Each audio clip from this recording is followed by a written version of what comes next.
All right, everybody, welcome back to the Driveway Engineer. I'm JR. Today, we're going to talk about the hot topic that everybody loves to talk about. How much does it cost to do an LS swap? And everybody can give you opinions varying from I spent $15,000 and I'm not done yet to I got paid $1,200 because I scrapped out a truck. And I get asked all the time, do you do swaps? Do you do swaps? Do you do swaps? And the reason that people are motivated to ask me that are because they see me in different groups or whatever. They see my videos, and they say, man, this guy got an engine for $220. I wonder if he'll do a swap for me. And they think they're going to pay me $224. And you got to get that right out of your head. If you just don't care and you're like, I need an LSA supercharged, there's places out there like Mars. This has been rebuilt, upgraded, $20,000. Here's an LF4 3.6 twin turbo from a CTS. Here's an LT1 with the 6-speed that you got to have is 13 grand. You probably can't afford that, and if you're watching this channel, you almost certainly can't afford that. So you get more reasonable and you start to look at truck engines and takeouts and things like that. And there are still places out there who will put everything together for you. They did all the footwork. Did he pay $224 for this? Maybe, I don't know. But he did all the work already. It's all cleaned up. You're ready to go. I don't know if he's including PCMs or not. But it doesn't really matter. It's not my intention to flame this person.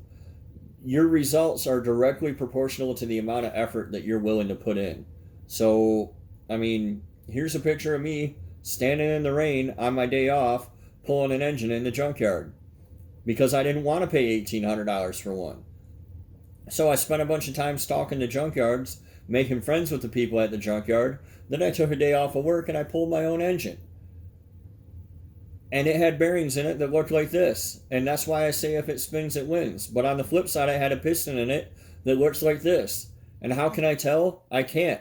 There's no guarantee in life. But then again, how do you know that this guy doesn't have, that none of these engines have a piston that looks like that? You really don't.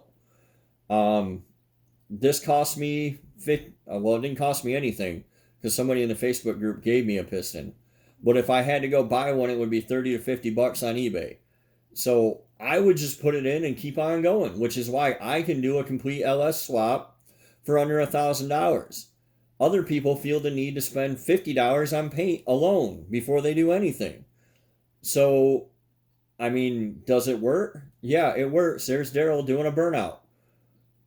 It's my way totally works, but their way also works. And when you're asking somebody hey, do a swap for me, will you do a swap for me? And they come back with some crazy number, 10 grand, 15 grand, it's not that crazy. You're paying them $100 an hour in their time. You're paying for all new parts. I'm not putting some junkyard motor in your swap that you're paying me for so we can find out it has a piston that looks like this and I have to take it all the way back out. I'm not doing it. And nobody else is doing it either. Why would they want to? For you people out there who are like, I need this to be dead reliable and I want no less than 700 tire and it needs to be able to go from coast to coast, then go buy a ZL1. They have a warranty and they make that right off the showroom floor. If you're really driving around in some O2 Tahoe and it's the only vehicle you have, you can't afford to play this game, period. You need another car. It gets tiresome with people coming at me either thinking that other people's time isn't worth money. It is. This dude's time is totally worth the money to him, right? You don't want to pay $1,500? Then get out in the junkyard like this. That's kind of where it's at. Either do the work or pay the price or go finance a 5th gen. So yes, you can do a swap for less than $1,000. Yes, you can do a swap and get paid for it. No, it's not going to make 700 tire and drive coast to coast and never ever have a problem. If you just want to look cool and sound cool and you don't care about doing the work and that's not fun for you, then go finance a 5th gen, cut the mufflers off of it, and tell everybody you have 700 horsepower. Quit bothering people with stuff to do.